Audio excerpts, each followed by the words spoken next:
La actividad económica está muy fría, pero la política se está recalentando.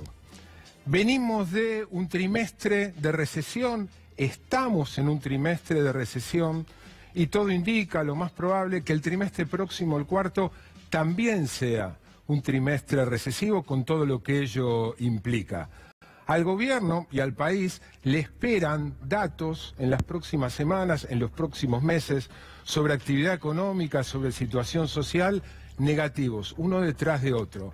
A tal punto que el presidente de la Nación abrió el paraguas para anticiparse a lo que van a ser seguramente dos datos muy negativos en dos variables claves. El viernes pasado, desde Jujuy, ya reconoció anticipadamente, abriendo el paraguas, que el próximo dato de pobreza, que como yo les conté hace algunos programas, se va a conocer el 27 de septiembre, va a dar mal, va a dar un aumento en la pobreza. Y ayer, en un reportaje a la CNN, el presidente, también abriendo el paraguas, anticipó que este año va a ser un año con un saldo de caída en el Producto Bruto, según él, de alrededor de 1%. Esto ha hecho, desde hace algunos meses, que la oposición se despierte y que piense que hay 2019. Vamos a entrevistar a alguien que ya se ha presentado como precandidato a presidente, ya está aquí en el estudio, ahora lo van a ver, a Felipe Solá. Le vamos a preguntar sobre el panorama electoral y, por supuesto, le vamos a preguntar cómo él cree que modifica el panorama electoral, el que nosotros hemos dado en llamar el Gloria Gate. Sobre eso y varias cosas más vamos a estar charlando con Felipe Solá, diputado por el Frente Renovador. Seguirá formando parte de ese bloque. Además, más adelante en el programa vamos a entrevistar a Juan Carlos Monedero. Juan Carlos Monedero fue fundador, ideólogo y es dirigente de Podemos. Ese partido, ese movimiento que nace a partir del M15, ustedes recuerdan los indignados en 15 de mayo de 2011 en España. Le vamos a preguntar qué ve él de similitudes con la crisis que está atravesando América Latina. ¿Puede llegar a surgir algo similar en América Latina, en Argentina, a partir de una crisis que tiene algunas similitudes con lo que sucedió en España? José, en su columna, José Nathanson, va a explicarnos por qué hasta ahora no hubo un emergente en la Argentina asimilable a lo que fue Podemos. Y también tenemos una mesa para seguir analizando la economía con cuatro muy importantes y distinguidos economistas. Pero antes de todo eso, como en este programa hay dos economistas, esos dos economistas que son Emanuel Álvarez Agis y quien les habla, vamos a hablar de economía.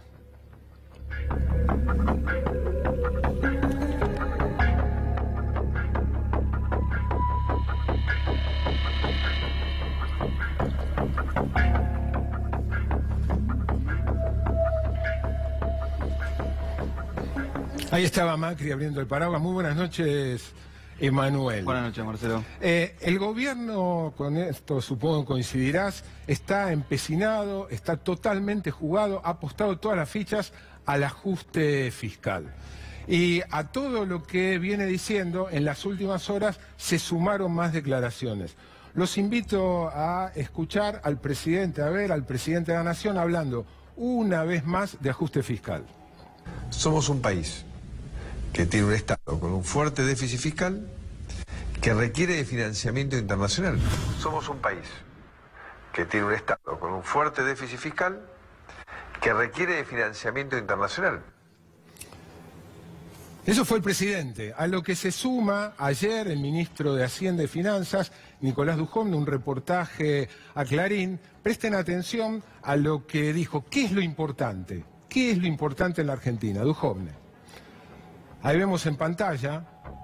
Dujovne dijo, acá lo importante es cumplir el programa con el FMI y las metas fiscales. Eso es lo importante. Esa es la prioridad absoluta del gobierno. A ver si compartís esto conmigo, Emanuel. ¿Cuál es la lógica? Porque el gobierno tiene una lógica detrás del ajuste. El gobierno dice, tenemos un fuerte déficit fiscal, se nos complicó el financiamiento internacional e interno a ese déficit fiscal. ¿Por qué? Y básicamente porque comenzaron a haber dudas sobre la capacidad argentina de repagar esa deuda. Entonces, ¿cómo razona? Lo que necesita el país, dice la lógica del gobierno, es acelerar el ajuste fiscal, mientras tanto cubrir la transición con el dinero del Fondo Monetario y después, una vez cerrado el agujero fiscal, recuperar confianza, que vuelvan las inversiones, tanto los préstamos como las inversiones productivas, y así el país va a volver a crecer. Eso es más o menos... Algo un poquito más grave que ya lo hemos discutido acá, identificar el déficit fiscal con el déficit externo. O sea, suponer que si equilibrase el Estado, eso va a equilibrar el déficit de dólares que tiene la economía argentina. Esa es la lógica del gobierno. Lo que los invito, algo en que coincidimos en notar como muy interesante, en ver un video que a través de su cuenta de Twitter difundió el líder del Partido Laborista Inglés, partido histórico, uno de los tres partidos en realidad más importantes de Inglaterra. Se llama Jeremy Corbyn y de una manera muy didáctica, muy simple, muy pedagógica, planteó otra lógica de cómo funciona esta idea de el ajuste fiscal. Jeremy Corbyn en un interesantísimo videíto. We need to make some cutbacks. Let's freeze teachers' wages. Great idea. I didn't get that pay rise, and the rent's gone up. Well, we'll just have to cut down on our food bills. Business is slow. We didn't make as much this month. We'll have to cancel the renovations. Sorry, we can't give you those extra hours. We lost a few contracts. Oh, that's all right. I'm sure things will pick up. Economic growth has slowed and the national debt is still going up. We'll have to make more cuts. Great idea. They've made more cuts at the school. Well, we'll just have to tighten our belts a bit more then. We'll start losing money. We can't even afford the repairs now. I'm really sorry, but we're going to have to cut your hours. But I need that money. I've had my hours cut and I need to apply for working tax credits. Fill in this form. The economy's getting worse, and now we're paying out more in benefits. Time to make more cuts. Great idea.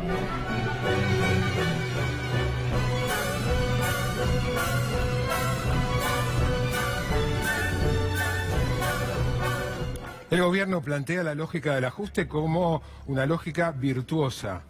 Ahí veíamos otra manera de verlo que de virtuosa no tiene nada. Emanuel, ¿qué vamos a desafiar hoy usando eso también como gancho? Bueno, uno de los lugares donde pegó el ajuste es en un lugar donde parecía que había cierto consenso, que es los reintegros a las exportaciones. O sea, el gobierno apunta a ahorrarse 1.200 millones de dólares de reintegros a las exportaciones, básicamente de los cuales el 60% va a la industria. Una cosa rara en este contexto porque Argentina está en un paquete con el fondo, ¿por qué? Porque necesita dólares. Y se supone que un incentivo a las importaciones te ayuda. A las exportaciones, perdón, te ayuda a tener más dólares. Reintegros es un plus que el gobierno le otorga, le paga a los exportadores para incentivar las exportaciones, para hacerlas un poquitito más rentables. Ahora, como siempre contamos acá, hay una parte de la biblioteca económica que te dice que industrializar no hace falta, que podríamos trabajar con un país como Argentina, parecida a Australia, dicen algunos, donde la industria no importa tanto y podríamos exportar recursos naturales y está mejor. Lo primero que mostramos acá es entender si realmente estamos industrializando nuestras exportaciones o no. En una serie larga que va del 92 al 2017, lo que vemos es que el grado de industrialización de nuestras exportaciones está entre el 22% en los peores momentos y en un máximo de 35% que tocó en 2011. A partir de ahí, el grado de industrialización de nuestras exportaciones empezó a empeorar, con lo cual si empezó a empeorar no es un buen momento para cortar. Esto es exportaciones que no sean soja, que no sean minería, que no sean petróleo y gas. Exportaciones de productos con valor agregado, es decir, productos que contengan trabajo. Ahora vamos a desafiar la idea en la segunda placa de que la industria no importa. de que en realidad los países desarrollados crecen en base a los servicios. Una tesis que está muy de moda y que dice que básicamente vos creces en software, en servicios que tienen que ver más con la tecnología, con el conocimiento y no tanto con la vieja idea de industrialización pesada. Fíjate que las curvas empiezan en el año 1975, terminan en 2017. En verde tenés Australia, el supuesto ejemplo de un país que no se industrializa y que se sostiene en base a sus recursos naturales. En naranja la OCDE y en azul Argentina. La OCDE es el conjunto de países más desarrollados. ¿Qué es eso? Básicamente el PBI industrial de cada uno de los países. Arrancando en uno en 1975 y terminando. Fíjate, Australia entre 1975 y 2017 prácticamente duplicó su industria y crece todo el tiempo. O sea, es cierto que en Australia se exportan commodities, es cierto que crecen los servicios, el software, pero la industria no paró de crecer. En cambio, en Argentina, salvo en el periodo entre 2003 y 2011, la industria se ha entreestancado y empezado a caer también en 2011. No es una cosa o la otra, son las dos. Son las dos cosas. Y por último, lo que vamos a ver en la última placa es, si no conseguimos los dólares de la exportación, ¿de dónde los vamos a conseguir? Fíjate, estos son dos indicadores muy interesantes. Son la deuda externa per cápita, o sea, lo que debe cada argentino, en una serie que va entre el 94 y el 2017, y las exportaciones per cápita. Y vemos claramente tres periodos. Un periodo donde las exportaciones se estancan, los 90, y entonces ¿cómo consumíamos en los 90 licuadoras, zapatillas, ropa? Con deuda. Con deuda. Un periodo donde la deuda empieza a bajar producto del desendeudamiento y las exportaciones tienen un leve aumento, y fíjate cómo las curvas se empiezan a separar a partir del año 2015. Esa curva naranja que sube, que es el nivel de endeudamiento que está tomando la economía argentina, es justamente lo que nos llevó al fondo, en un momento donde las exportaciones están cayendo, con lo cual si dejamos de incentivar las exportaciones y nos endeudamos cada vez más, probablemente la solución no sea nada agradable. Me parece que igual, también comentando un poquito lo que pasó en esta semana, la verdad que los reintegros eran una medida que tenían mucho consenso. Digamos, si vos le preguntás a la Unión Industrial Argentina si estaba de acuerdo con los reintegros... Sí, por eso salieron con un comunicado virulento. Si le preguntás al kirchnerismo te dice que sí, si le preguntás a Dante Sica, probablemente el ministro de Producción, que aseguró que no se iban a cortar, te dice que sí. Pero bueno, probablemente en un país donde ni siquiera nos podemos dar el lujo de un flan, menos vamos a poder tener reintegros. Bueno, no hace más que abonar lo que decíamos antes. El gobierno está tan empecinado, tan jugado a fondo con el ajuste fiscal, que incluso relegó una medida que incentiva, que ayuda, que estimula las exportaciones. No te dejo ir sin recomendarte un libro. ¿Qué es cuál? 50 teorías económicas. Siempre nos dicen acá que estamos contando muchas teorías económicas. Encontramos un librito recién llegado a Argentina de un economista marrón que te explica muy cortito 50 teorías económicas. ¿Cómo se llama el autor? Marrón. Yo la verdad que no lo conocía, pero te quiero mostrar algo que a algunos nos produce orgasmos y a otros espasmos. Tenemos fotos de los economistas, una cosa muy simpática en un libro económico. Este es Keynes en particular, sí. Pero la verdad que para los que intentan entender cómo los economistas pensamos la economía es un muy buen libro. Gracias, Emanuel. Felipe Solá, ahora en instantes.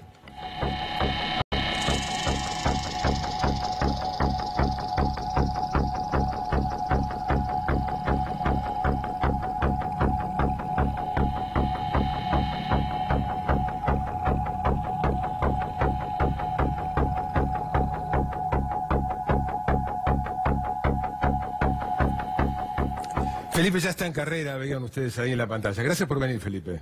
Y por invitarme. ¿Cómo estás? ¿Estás en carrera igual que hace 2 meses?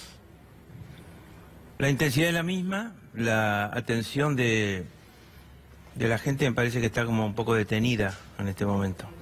¿Cómo cambió? ¿Cómo crees que cambió? La atención de la gente politizada, interesada en la cuestión política, que no es toda. Me parece que ahora la han llevado a el tema judicial de una manera... Bueno, a eso quería ir. ¿Cómo pensás? Me parece que en este momento hay una mirada puesta ahí, más allá de que la vida cotidiana se pone cada día más difícil, igual, a pesar de que ocurra eso y de que se mire eso, ¿no es cierto? La gente igual está cada vez en peores condiciones. ¿Pensás que el Gloria Gate tapa la economía o la economía tapa el Gloria Gate, o que conviven y ambas generan interés, preocupación, angustia? Me parece desde el punto de vista de político me parece que existe siempre el golpe, la trompada con un tema muy fuerte que, digamos, no puede sino estar en todos los medios o en casi todos, pero que esa trompada genera un knockout que después, con sales o sin sales, pero sí se absorbe. Se absorbe. Y lo que queda es la vida cotidiana. ¿Estás seguro que no va a escalar? Yo no estoy diciendo que no se absorbe sin costos. Yo estoy diciendo que se absorbe y la gente vuelve a ver, mucha gente lo sigue viendo y mucha gente va a volver a ver lo que es digamos, el desastre económico.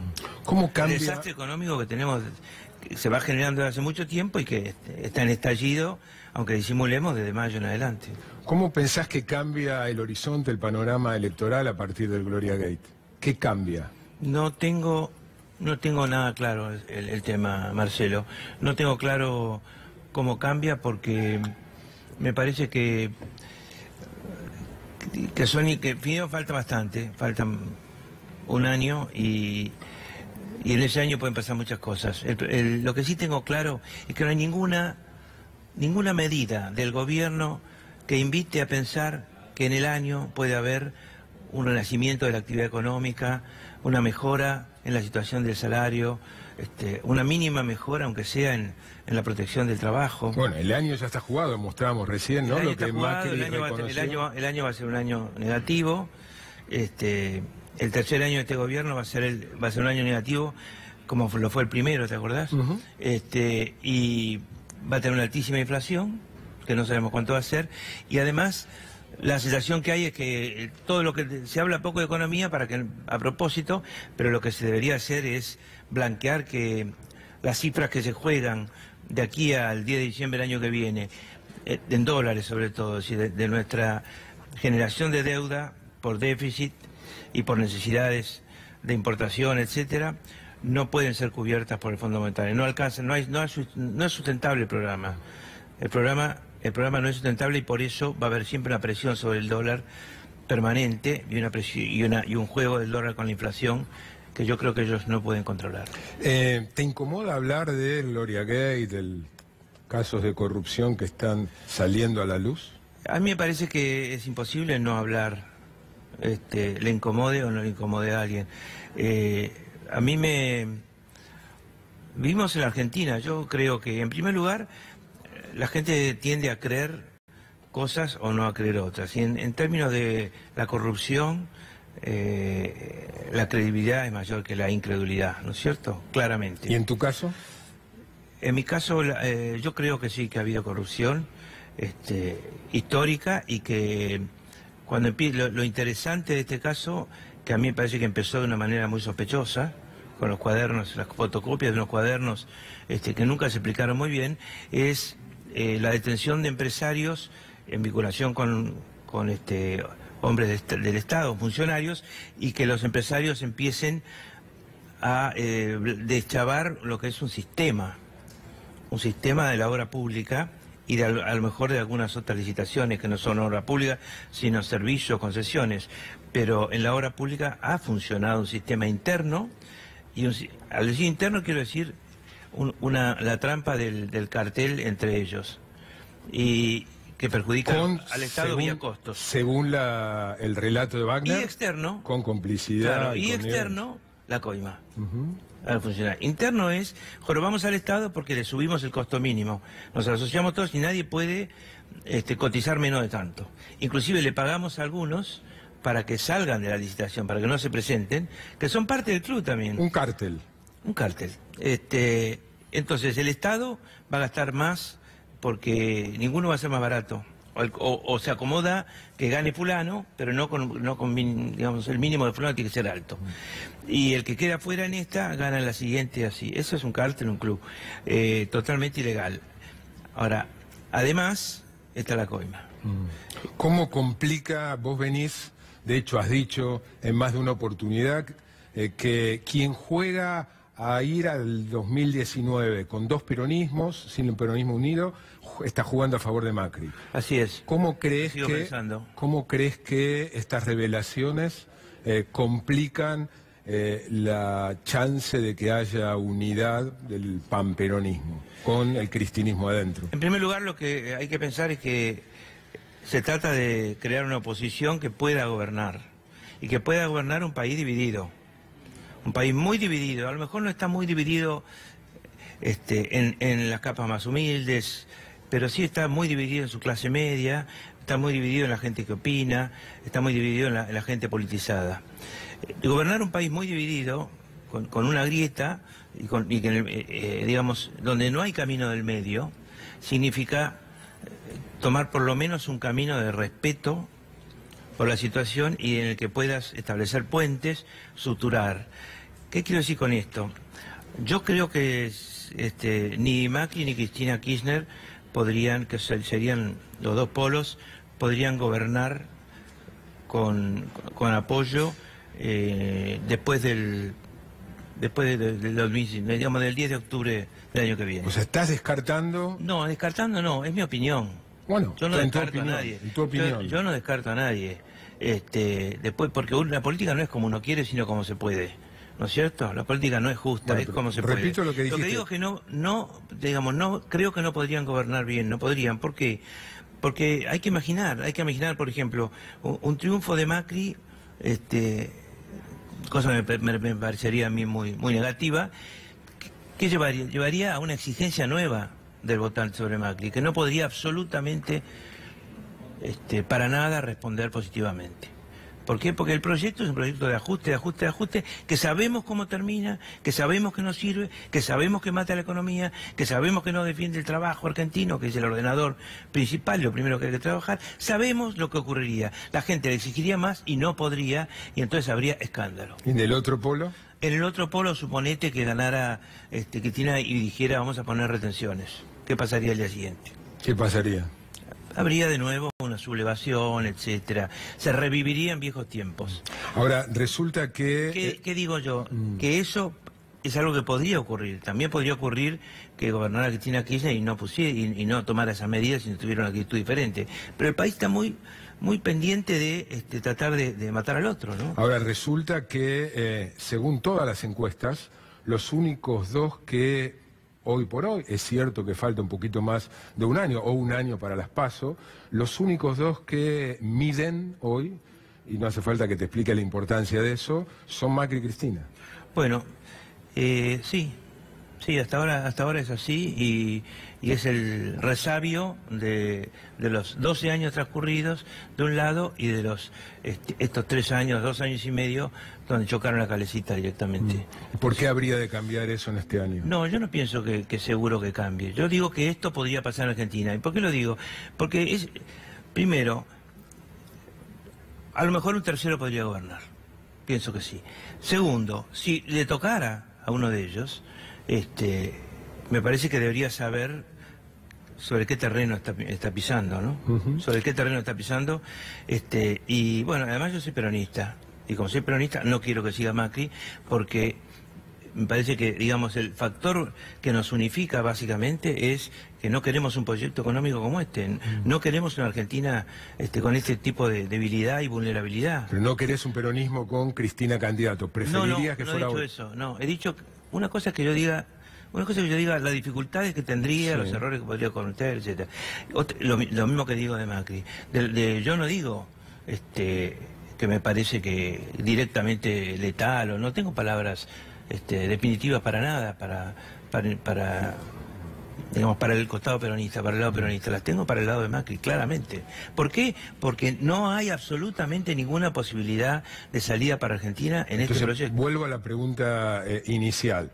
Vos estás bregando para que el peronismo, el panperonismo, se una. Sí. Y para aquellos que piensan que Cristina no debería ser, que tengan en cuenta que respeten profundamente a sus votantes y a lo que piensan sus votantes. ¿Y pensás realmente que es posible, más aún después de el Gloria Gate, que Pichetto, Urtubey y ese peronismo, incluido Sergio Massa, vayan a una PASO o caminen en vías a un proceso de unidad con Cristina?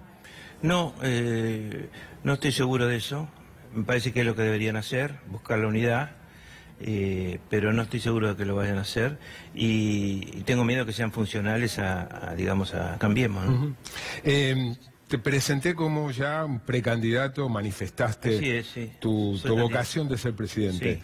Sí. En tu trayectoria, podemos ir más atrás, pero empecemos. Cafiero, estuviste con Cafiero, estuviste con Menem, estuviste con Duhalde. Antes fui militante muchos años. Antes fuiste militante, peronista de siempre. Después de Duhalde estuviste con Néstor Kirchner, con Cristina Kirchner, con Massa, con De Narváez, con Macri. Estuviste con todos. No, estuve siempre en el peronismo con excepción del momento de Narváez. En el 2009. Así es, y del que me he arrepentido siempre, pero lo demás he sido parte del peronismo. Uso algo que escribió una columna que seguramente habrás leído, José Nathanson, después lo vamos a escuchar sobre otro tema. Dice, es como mínimo una trayectoria zigzagueante. ¿No puede generar dudas esto en...? No, porque me parece que hay que mirarlo también desde otro punto de vista. Más que zigzagueante es... Yo fui muchos años funcionario, ¿no es cierto? Y si vos sos funcionario y no te cambian porque sos hábil o porque trabajás mucho y las cosas te salen más o menos bien. Porque garantizás un piso de eficiencia importante y no hay escándalos alrededor tuyo tampoco, ¿no? Fuiste funcionario, pero también, sin ser funcionario, fuiste político, legislador en distintos... Fui legislador en corto un solo año y después la última década he sido legislador, ¿no es cierto? Con distintas alianzas y coaliciones y partidos. Con distintas alianzas y coaliciones, sí. Y he sido opositor desde el 2008, de la crisis con el campo, hasta el 2015. ¿En 2015 volviste a...? No, en el 2015 estoy en el Frente Renovador, pero, digamos, tengo claro que, digamos, mi cambio se produce por Macri, ¿no? Mi cambio quiere decir la acentuación de mi peronismo, de mi manera de ver las cosas. Y por último, curiosidad, venís preparando un libro autobiográfico. ¿Para cuándo? Hoy terminé lo que se llama las pruebas de galera, antes de entrar en... Sí, todo el fin de semana me pasé leyendo de nuevo el libro. ¿Primicia de título? No. ¿No porque no querés darme la primicia o porque no lo tenés? No, porque tenemos 2 o 3 en duda. Te podemos ayudar acá en vivo a elegir. No le voy a poner zigzag. ¿No le vas a poner zigzag? No, primero, el mundo se mueve en zigzag, la realidad se mueve en zigzag, sin duda, nunca es una línea recta, por suerte. Pero yo creo que yo no he tenido zigzag, yo creo que he cumplido en lugares donde he estado. Y que no, y por eso a veces es difícil pegarme, me pegan por cosas menores. El otro día dije que se sabe que en la obra pública hay un porcentaje. Entonces pensaron que yo sabía y que yo cobraba ese porcentaje, pero eso es lo que yo llamo la grieta al máximo, ¿no? Y enseguida empezaron que sabe, que denuncia, que... No, yo estoy diciendo que eso lo olfateamos y lo olfatean mucho. En temas de corrupción, en temas de corrupción no ha sido... no entraste. En temas de corrupción no ha sido salpicado. No voy a ser salpicado tampoco. Quiero hacer una cosa un poco extraña, que pedirle disculpas a Alejandra Miliceni, a la señora De Vido. Porque el otro día dije, justificando dije que De Vido no se había presentado, justificando ¿cómo se llama? La quita de fueros, ¿no? Al diputado De Vido, dije que De Vido no se había presentado en las causas y ella se indignó y ella viene siguiendo las causas y evidentemente se ha presentado en las causas, lo cual no tiene nada que ver con el tema, o tiene poco que ver con el tema de desafuero, pero...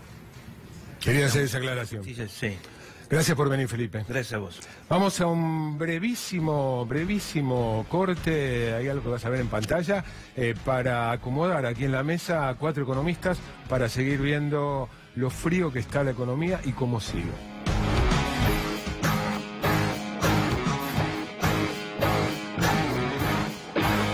Mi corazón con el Kini late más. Dale, prendete. Vos también hacete fanático al ritmo del Kini 6 y vení a festejar todas las semanas. Dale vida al sueño que hay en tu corazón. Realizarlo juntos siempre es lo mejor. Banco Credicop Cooperativo. La banca solidaria. Disfrutá Escobar, del Paseo de las Esculturas al aire libre, la Granja Educativa Don Benito, el Jardín Japonés, el Museo del Tren, de Maiquén, la gran variedad gastronómica en las 6 localidades y mucho más. Entrá a www.escobarturismo.tour.ar. Escobar florece. Un banco diferente. Banco Hipotecario. En la Ciudad Autónoma de Buenos Aires, vivir mejor es ley. Legislatura de la Ciudad Autónoma de Buenos Aires.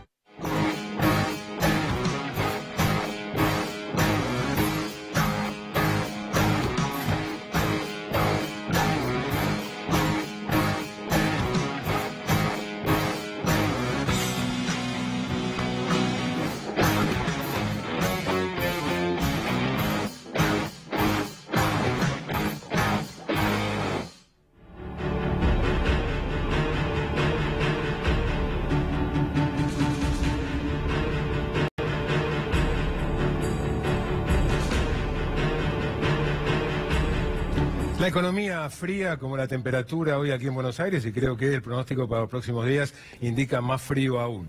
Pero vamos ahora a ocuparnos de los pronósticos sobre la economía para más adelante. Estamos con 4 economistas: Mara Ruiz Malek del Instituto de Trabajo y Economía, parte de la Fundación Germán Abdala, gracias por venir; Martín Alfie de la consultora Radar; Federico Furiase de Cogou, lo que era antes el estudio Bain, gracias Martín, gracias Federico; y Carlos Heller del Partido Solidario, además, como todos saben, sigue siendo presidente, ¿no? Sí. Presidente del Credicop. A todos, gracias por venir.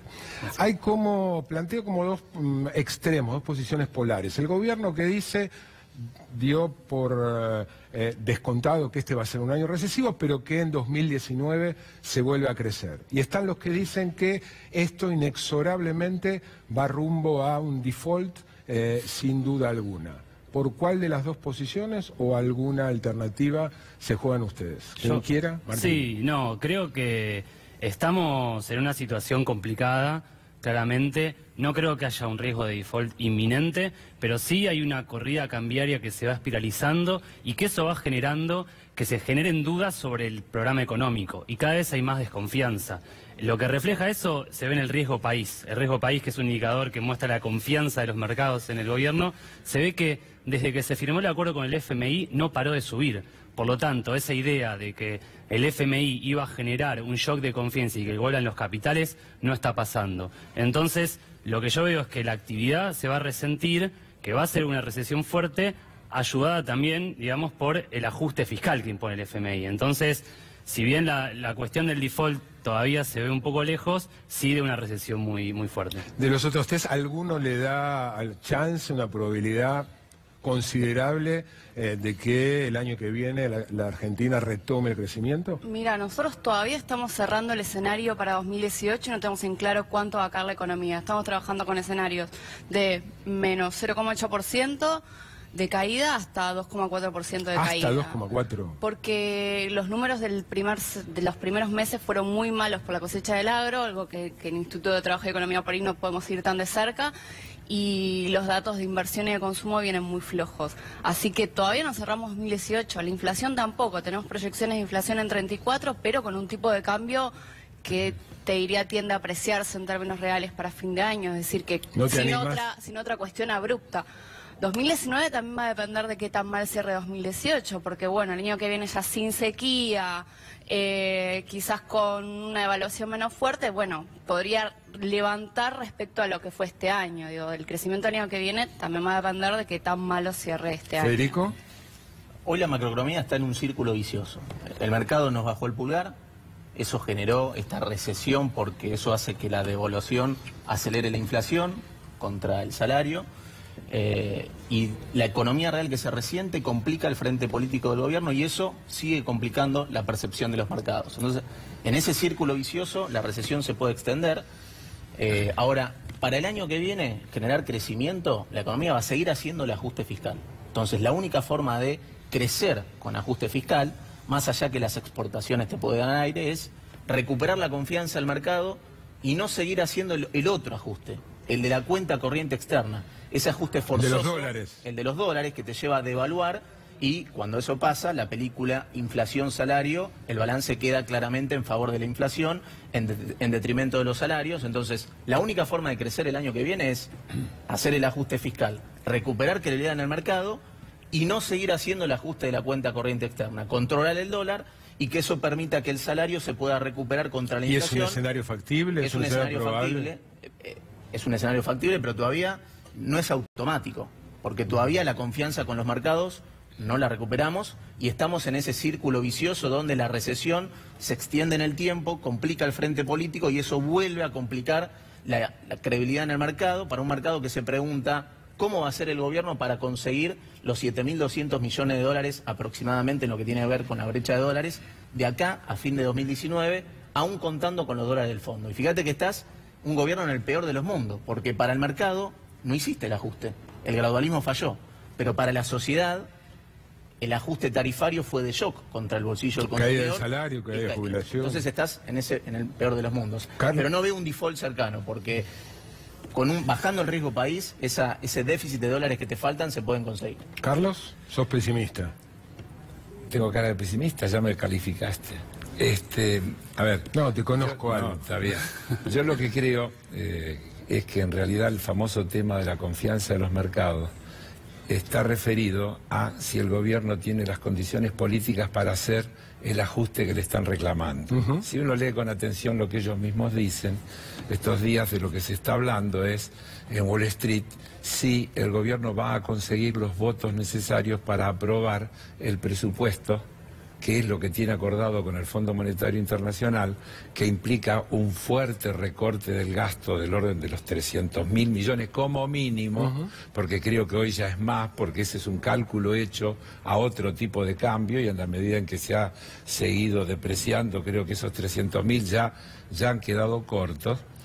Y no entiendo cómo puede haber crecimiento genuino, real, en el marco de un ajuste de esa magnitud. Es decir, puede haber una gran caída este año, el presidente hoy ya, el presidente ya habla del 1. Sí. Uno de caída. Uno de caída. Quiero decir que estamos transitando un año donde el presupuesto era más 3.2. Es decir que ya estamos hablando de una diferencia de 4 y pico. De más 3.2 a menos 1. Así es, entre lo presupuestado y la realidad. Entonces puede ser que desde el punto de vista estadístico el año que viene, con una buena cosecha, se pueda mostrar números de crecimiento. Lo que no hay duda que no van a poder mostrar números de mejora de la distribución del ingreso, de mejora del poder adquisitivo de los trabajadores, de mejora del nivel de las jubilaciones, de mejora del gasto social en salud, educación, en infraestructura, porque todo eso se tiene que recortar para cumplir con los objetivos del fondo. ¿Me querías decir, Martín? No, un poco agregando a eso, me parece que el FMI nos impuso una especie de corset, que ese corset de a poco nos va mostrando que tiene un montón de problemas. Primero porque nos limitaba la forma de intervenir en el mercado cambiario, limitando la venta de dólares y limitando la venta de dólar futuro. Por eso en estos meses que el gobierno vendía con estas subastas diarias que no quedaba bien claro, el dólar siguió subiendo y no se transmitió una tranquilidad cambiaria. Ahora nos estamos deshaciendo un poco de eso, se renegoció el tema del canje del EVAX para poder intervenir un poco más decididamente en el mercado de cambios. Y el otro corset que nos deja, que es más preocupante, es el tema de la necesidad de hacer ajuste fiscal, que esas metas fiscales empiezan a chocar contra las metas del desarrollo. ¿Por qué? Porque, por ejemplo, Argentina tiene una meta de crecer la cantidad de investigadores por población todos los años, y esa meta se incumple porque hay ajuste en ciencia y tecnología. Después, también el reintegros. Las metas externas de necesidad de dólares que tiene Argentina, si sacamos los reintegros se complica. Entonces, van chocando la agenda fiscal con la agenda del desarrollo, y eso me parece que es el corset más preocupante que nos deja el FMI. He escuchado, he leído a varios, por empezar gente del gobierno, pintar un horizonte muy promisorio de vaca muerta, con todo lo que ello implica en aporte de divisas y revertir el déficit energético. ¿En qué medida creen que eso es una mirada realista? ¿En qué medida puede colaborar a que el 2019 se crezca? Yo creo que eso es mediano plazo. Mediano plazo. No sé si vamos a verle el impacto en 2019, que es cuando tenés la agenda electoral, pero con ruido cambiario, con el riesgo país en los niveles en los que está, y además siendo necesario seguir corrigiendo precios relativos en lo que tiene que ver gas sobre todo, que eso va contra el bolsillo del consumidor y complica la agenda política, me parece que eso es más mediano plazo. No vamos a ver los resultados, sí hay un gran potencial, Pero con este nivel de riesgo país, de incertidumbre cambiaria e incertidumbre política, me parece que los resultados en 2019 no van a estar. ¿Tiene, Mara, pensás el gobierno todavía instrumentos para impedir un salto, otra corrida que haga saltar el dólar mucho? Creo que siempre los tuvo y el problema es que no estuvo decidido utilizarlos cuando había que utilizarlos. Digo, lo que vimos en estos meses fue un comportamiento muy errático. Un día se vendían reservas, otro día se subía la tasa, otro día se decía que no se iban a vender más reservas, no se iba a intervenir en futuro, se intervino en futuro. El gobierno tiene muchas más reservas que lo que recibió en 2015. También es cierto que con una cuenta capital mucho más abierta uno necesita un colchón más grande para afrontar una corrida. No es lo mismo tener un mercado de capitales cerrados donde no todo el mundo puede comprar 10 millones de dólares de un día para el otro, que donde sí. Entonces necesitas un colchón más grande, pero el gobierno tiene ahí instrumentos. Y cuando pudo utilizarlos, no los utilizó al menos coordinadamente. Ahora hay un poquito más de coordinación, pero de nuevo tenés el corset del fondo que te dice yo no voy a financiar la fuga de divisas y a su vez no te permite poner los controles de capitales necesarios para que esa fuga de divisas no se traslade a un mayor precio del dólar, a mayor inflación, etcétera. Así que creo que es más un problema de cómo se manejan las herramientas, no de que no estén. Por último, Carlos, aprovecho en tu función de banquero. No, en el banquero banco, no me digas. Bueno, presidente de un banco.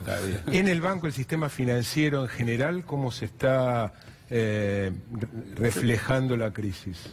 A ver, yo dirijo un banco atípico, porque es un banco cooperativo con un perfil muy volcado hacia las pymes. Entonces yo creo que a veces cuando uno habla de bancos... El sistema en general, ¿no? Claro. El sistema en general tiene dos problemas. Uno, que por un lado es un enorme negocio financiero con toda la timba, y otro que la cartera de crédito, sobre todo la que tiene que ver con las empresas nacionales, pequeñas y medianas, y con los asalariados de esas empresas bancarizados, van a ir desmejorando en su calidad, con lo que buena parte de lo que ganan en la timba financiera lo van a tener que destinar a cubrir los quebrantos que van a tener en la cartera real como producto de esas mismas políticas. Es decir, ¿quiénes van a ganar? Los que tienen un perfil bien orientado a la timba y menos orientado al financiamiento productivo de las personas, etcétera. Pero por ahora no hay síntomas de fuga de depósitos, no, dólares. Los depósitos están más altos, crecieron los depósitos. Síntomas hay pesadez, uno empieza a notar. Lo que pasa es que veníamos de una situación prácticamente de inexistencia de morosidad. Entonces, si ahora tenés 2%, decir, creció, pero 2% a nivel histórico sigue siendo un punto bajo. Martín, Mara, Federico, Carlos, a los cuatro, gracias por venir. Muchas gracias. Vamos a un breve corte y lo que nos queda del programa es una entrevista internacional. Juan Carlos Monedero, fundador, ideólogo y uno de los dirigentes de Podemos.